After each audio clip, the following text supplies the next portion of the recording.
जय हिंद जय भारत। मैं राम कुमार आपको अपने परिवार एकलव राम कुमार में आप सब भाई बहनों का हार्दिक स्वागत करता हूं।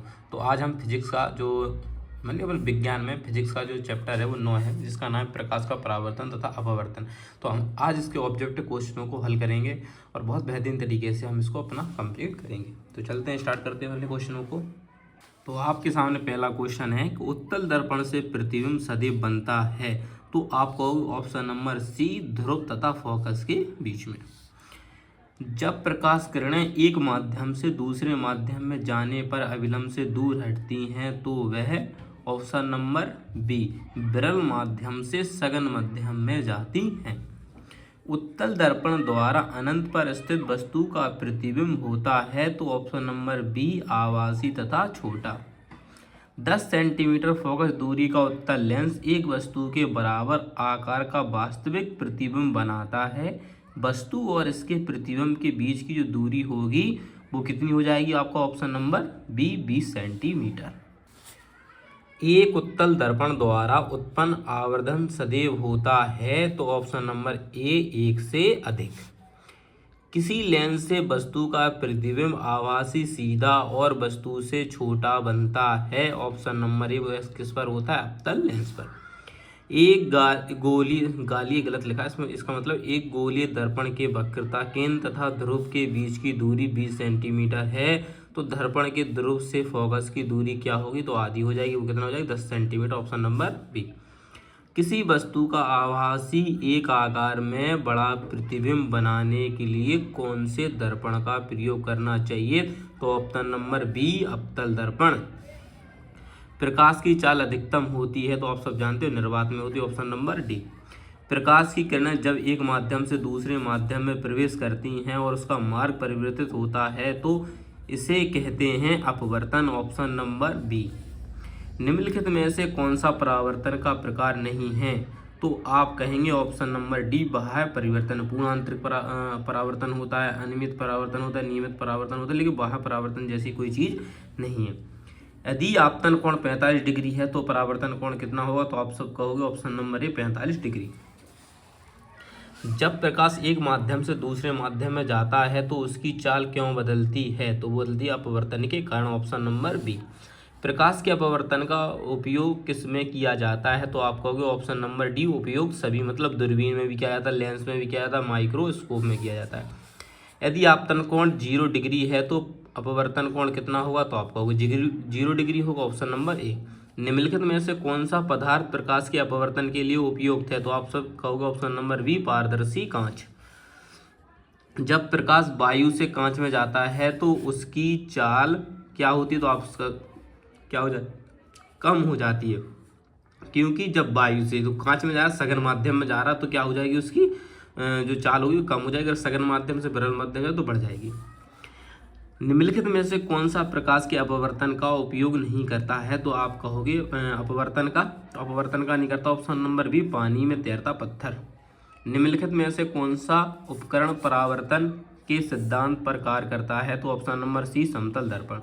समतल दर्पण के सामने रखी वस्तु की छवि कैसी होती है? तो आपको ऑप्शन नंबर सी, आभासी तथा सीधी। किसी दर्पण से आप चाहे कितनी ही दूरी पर खड़े हो, आपका प्रतिबिंब सदैव सीधा प्रतीत होता है। संभवतः दर्पण कैसा हो? ऑप्शन नंबर डी, या तो समतल होगा या तो उत्तल होगा। समतल अथवा उत्तल में से एक होगा। किसी वस्तु का आवर्धित काल्पनिक प्रतिबिंब बन सकता है तो आप कहोगे ऑप्शन नंबर डी, ए और सी, मतलब उत्तल लेंस द्वारा और अवतल दर्पण द्वारा। किसी वस्तु का वास्तविक तथा बड़ा प्रतिबिंब बनने के लिए उसे अवतल दर्पण की किस स्थिति में रखना होगा? तो आप कहोगे ऑप्शन नंबर सी, दर्पण के ध्रुव पर। 20 सेंटीमीटर फोकस दूरी वाले उत्तल दर्पण के सामने 20 सेंटीमीटर की दूरी पर स्थित वस्तु का प्रतिबिंब बनता है। तो आपको ऑप्शन नंबर ए, 10 सेंटीमीटर दर्पण के पीछे। अगर दो समतल दर्पण 30 डिग्री के कोण पर रखे हों तो उनके बीच रखी वस्तु के प्रतिबिंब की संख्या कितनी होगी? तो ऑप्शन नंबर डी, 13। दो समांतर दर्पणों के बीच कितने प्रतिबिंब बनते हैं? तो आप कहोगे अनंत। Option number A. वायु के सापेक्ष जल तथा कांच के अपवर्तनांक क्रमशः 4/3 तथा 3/2 हैं। जल के सापेक्ष कांच का अपवर्तनांक होगा। तो आप कहोगे ऑप्शन नंबर बी, 3/2 भाग 4/3। ये आंसर हो जाएगा। किसका दृष्टि क्षेत्र सबसे अधिक होता है? तो आपका होगा ऑप्शन नंबर बी उत्तल दर्पण का। एक अवतल लेंस प्रयोग में आता है तो ऑप्शन नंबर सी निकट दृष्टि दोष को दूर करने के लिए चश्मों में। -10D क्षमता वाले लेंस की फोकस दूरी सेंटीमीटर में होगी तो आपका होगा ऑप्शन नंबर सी 10 सेंटीमीटर। प्रकाश की चाल माध्यम 1 व माध्यम 2 में क्रमशः V1 तथा V2 हो तब माध्यम 1 का अपवर्तनांक मान 2 के सापेक्ष होता है तो ऑप्शन नंबर ए V1/V2।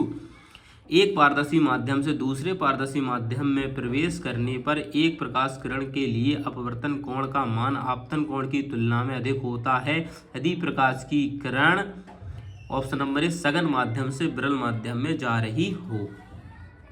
किसी गोलीय दर्पण तथा किसी पतले गोलीय लेंस दोनों की फोकस दूरियां प्रत्येक 15 सेंटीमीटर के दर्पण तथा लेंस संभवतः होते हैं ऑप्शन नंबर ए दोनों अवतल होने चाहिए। यदि किसी वस्तु को एक दर्पण के सामने निकट रखने पर प्रतिबिंब सीधा बने किंतु दूर रखने पर उल्टा प्रतिबिंब बने तो दर्पण होगा। तो जो दर्पण होगा वो कैसा होगा? अवतल दर्पण होगा। एक प्रकाश किरण किसी लेंस के भीतर स्थित किसी बिंदु से बिना किसी विचलन से गुजर जाती है वह बिंदु लेंस का होगा तो आप कहोगे ऑप्शन नंबर सी प्रकाशिक केंद्र। पूर्ण आंतर परावर्तन के लिए आवश्यक शर्तें होती हैं ऑप्शन नंबर बी प्रकाश किरण सघन माध्यम से विरल माध्यम में जाए। एक लेंस से 0.2 मीटर दूर रखी वस्तु के आभासी प्रतिबिंब का आवर्धन 0.5 है वह लेंस होगा तो option number B 0.2 metre focus दूरी का अवतल लेंस। किसी शब्दकोश में पाए गए छोटे अक्षरों को पढ़ते समय आप निम्न में से कौन सा लेंस पसंद करेंगे तो option number C 5 centimetre focus दूरी का उत्तल लेंस। एक प्रकाश किरण अवतल दर्पण के वक्रता केंद्र से होते हुए दर्पण के पृष्ठ पर आपतित होती है परावर्तन कोण का मान होगा तो आपका ऑप्शन नंबर सी 0 डिग्री। किसी गोलीय दर्पण तथा किसी लेंस की फोकस दूरियां -25 सेंटीमीटर है समतल दर्पण एवं लेंस क्या होगा तो आपको ऑप्शन नंबर डी दोनों अवतल। क्रांतिक कोण का मान अधिकतम होता है तो आपका ऑप्शन नंबर बी लाल रंग के लिए। निम्न में दिए गए माध्यमों में प्रकाश की चाल न्यूनतम होगी तो आपको ऑप्शन नंबर हीरे में। किसी वस्तु का आवर्धित काल्पनिक प्रतिबिंब बन सकता है तो ऑप्शन नंबर सी अवतल दर्पण द्वारा। समतल दर्पण की फोकस दूरी होती है तो ऑप्शन नंबर बी अनंत। यदि 1.0 अपवर्तनांक का एक पारदर्शी पदार्थ निर्वात में रखा है तो निर्वात से होकर उस पदार्थ में प्रवेश करने वाली एक प्रकाशीय किरण सतह पर विचलित होकर अभिलंब से अपचलित हो रहेगी ऑप्शन नंबर सी। निम्न में कौन सा कथन सही नहीं है तो ऑप्शन नंबर सी सही नहीं है कि प्रकाश एक अनुदैर्ध्य तरंग है। निम्न में आपतित वस्तुओं का उदाहरण है तो चंद्रमा। अदीप्त वस्तुओं क्या होती है दूसरे प्रकाश पर निर्भर करती हैं और प्रदीप वस्तुएं वो होती हैं जो स्वयं प्रकाश उत्पन्न करती हैं। यदि रेखीय आवर्धन का मान 1 से छोटा है तथा प्रतिबिंब वस्तु से छोटा होगा ऑप्शन नंबर सी। किसी दर्पण की वक्रता त्रिज्या r एवं फोकस दूरी के बीच सही संबंध है तो F बराबर r/2। ये फॉर्मूला याद करना बहुत मोस्ट इंपोर्टेंट है। तो मिलते हैं नेक्स्ट क्वेश्चनों के साथ नेक्स्ट चैप्टर के साथ। जय हिंद, जय भारत, इंकलाब जिंदाबाद।